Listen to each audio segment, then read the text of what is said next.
नमस्कार बच्चों, हो जाओ तैयार अगले क्वेश्चन के लिए। आज हम लेके आए हैं exercise 3.2 chapter 3 class 10 math NCERT book का, और ये क्वेश्चन नंबर 4 है।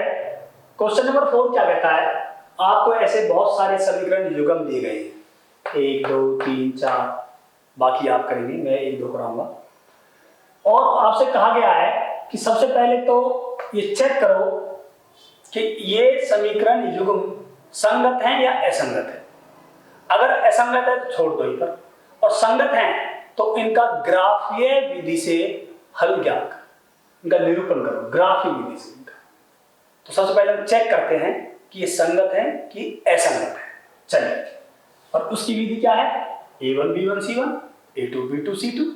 करिए, तो पहले मैं इसको लेता हूं, इस सवाल को बता दूंगा बाद में क्यों लिया मैंने ये। तो इसका a1 क्या आया भाई, 1, a2 क्या आया भाई -1, और b2 क्या आया भाई, सॉरी a1 1, b1 -1 और c1 क्या आ गया हमारा 8, a2 क्या आएगा हमारा 3, b2 क्या आएगा हमारा भाई -3 और c2 आएगा मेरा 16। रेशो निकालो, a1 बटे a2 इक्वल टू 1/3। ऐसे ही b1 बटे b2 निकाला, -1/-3, माइनस से माइनस गया, बराबर 1/3। c1 बटे c2 निकाला, क्या आएगा 8/16 बराबर 1/2 आ गया। तो हमारी कंडीशन क्या आती है कि a1 बटे a2 बराबर है b1 बटे b2 के, कि बराबर नहीं है c1 बटे c2। तो सिंपल सी बात, जब ऐसी कंडीशन आती है, इस कंडीशन को कहते हैं हम कोई हल नहीं। और कोई हल नहीं मतलब असंगत। ये समीकरण निकाय कैसे हैं, असंगत है, और असंगत है तो हमें आगे हल करने की आवश्यकता नहीं है, इसलिए मैंने पहले ये लिया था। चलिए दूसरा करते हैं, ये मिटा देते हैं इसको, ये वाला करते हैं। हमने a1 लिया 1, b1 लिया 1, c1 लिया 5, इसी तरह a2 लिया 2, b2 लिया 2, c2 लिया 10। रेशो क्या आएगी, तुलना करेंगे, रेशो आएगी a1 बटे a2 आ गया मेरा 1/2, b1 बटे b2 आ गया 1/2, c1 बटे c2 आ गया 5/10। काट पीट के आ गया ये भी 1/2। तुलना करने पे क्या पता लगता है कि a1 बटे a2 बराबर है b1 बटे b2 बराबर है c1 बटे c2। तीनों बराबर हैं, और ऐसी कंडीशन में क्या होता है, बहुत सारे हल होते हैं, अनेक हल होते हैं, अपरिमित रूप से अनेक हल। और इस कंडीशन में क्या होता है, संगत। समीकरण निकाय कैसे होते हैं भाई, संगत होते हैं, और संगत हैं तो क्वेश्चन कह रहा है इसको आगे ग्राफीय विधि से निरूपण करो। तो आगे अब हम इसका ग्राफीय विधि से हल करते हैं, इसके बाद करना है। चलिए, सबसे पहले हम 2 टेबल बनाएंगे, इसके लिए अलग और इसके लिए अलग। एक टेबल मैंने इसके लिए बना दी इस तरह,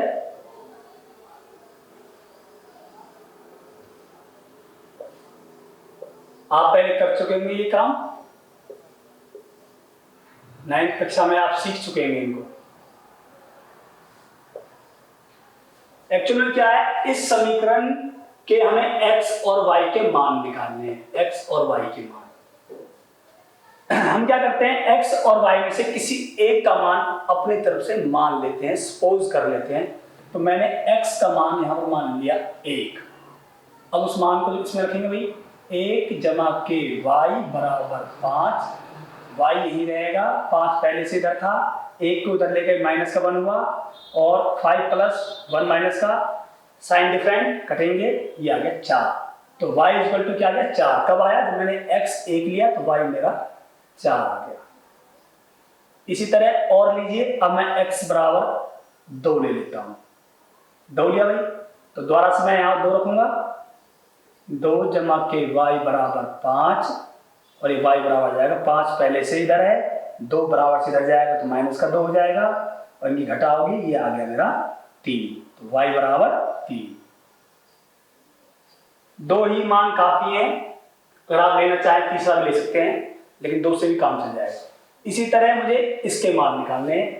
x का मान ले लिया मैंने 1, और इस मान को इसमें पुट करूंगा, 2 गुना के 1 जमा 2y बराबर 10, 2 एकम 2 हो गया, जमा 2y बराबर 10, 2 कहाँ जाएगा, ये बराबर से रह जाएगा, तो ये हो गया 10 माइनस के 2, क्या बचेगा भाई, ये घटा का जमा का चिन्ह कैसे अलग अलग घटा होगी, 10 में 2 गया तो 8 आ गया।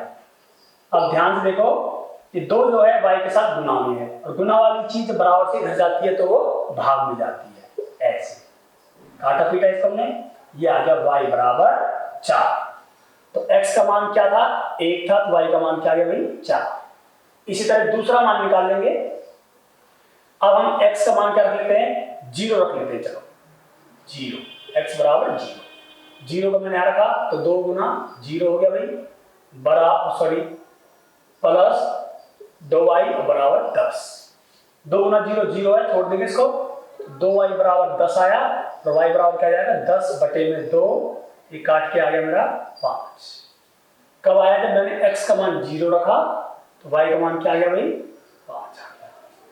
ठीक है, 2 बटे 10, 2 मान आ गए। आप चाहो तो तीसरा मान भी निकाल सकते हैं इसका, पर हमारा 2 मान से ही काम चल जाएगा। आगे चलते हैं, मेरा पेज छोटा है इसलिए मुझे मिटाना पड़ रहा है, लेकिन आप मत मिटाना, आप आगे बढ़ना। चलिए अब हम क्या करते हैं, ग्राफ बनाते हैं। ग्राफ बना बना भी आपके पास हो सकता है, या आप बना सकते हैं। कैसे, स्केल से लाइन खींचिए दो इस तरह, आपका x अक्ष है, ये आपका y अक्ष है, और बराबर बराबर दूरी पर हमने ले लिया। यहाँ पर ये है हमारा 1, ये 2, इनके बीच की दूरी बराबर होनी चाहिए सबकी, 3, 4 और ये 5। ऐसे ही इधर ले लेंगे माइनस तरफ हम, ये -1, -2, -3, इधर y के मान आ जाएंगे हमारे पास ऊपर 1, 2, 3, 4 और ये 5 ऊपर जाएगा, कोई बात नहीं, तो और ऊपर गए 5। ऐसे इधर -1, -2, माइनस की जरूरत नहीं है, तो ये यहाँ पर आएगा 0, 0। देखो ग्राफ पे कैसे करते हैं, पहले हम इस समीकरण की लाइन खींचेंगे। लाइन कैसे खींचती है, हालांकि ये काम आप 9th क्लास में सीख चुके हो। चलिए x का मान 1 है, y का मान 4। ऐसा बिंदु कौन सा है जहां पर x का मान 1 हो और y का मान 4 हो, इनके नाम लिखते हैं।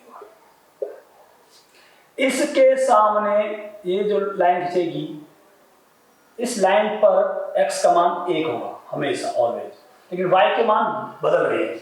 इस बिंदु पर y का मान 1 है, इस बिंदु पर y का मान 2 है, y का मान 3 है, और इस बिंदु पर y का मान 4 है, और x का मान क्या है, देखो 1।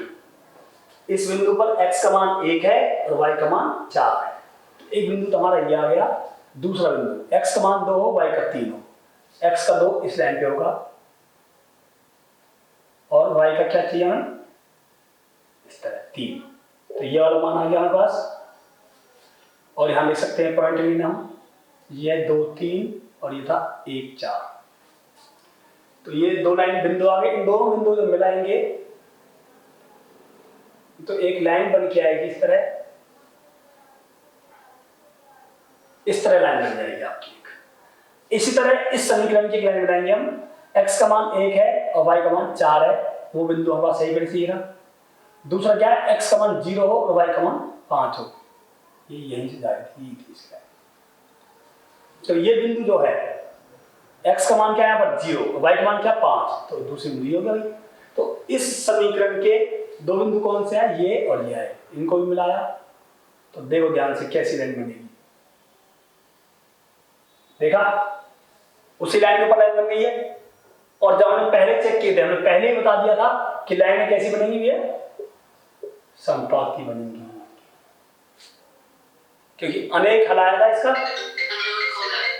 तो देखिए ये लाइन कैसी बन गई है, संपाती, दोनों एक दूसरे के ऊपर हो गई है।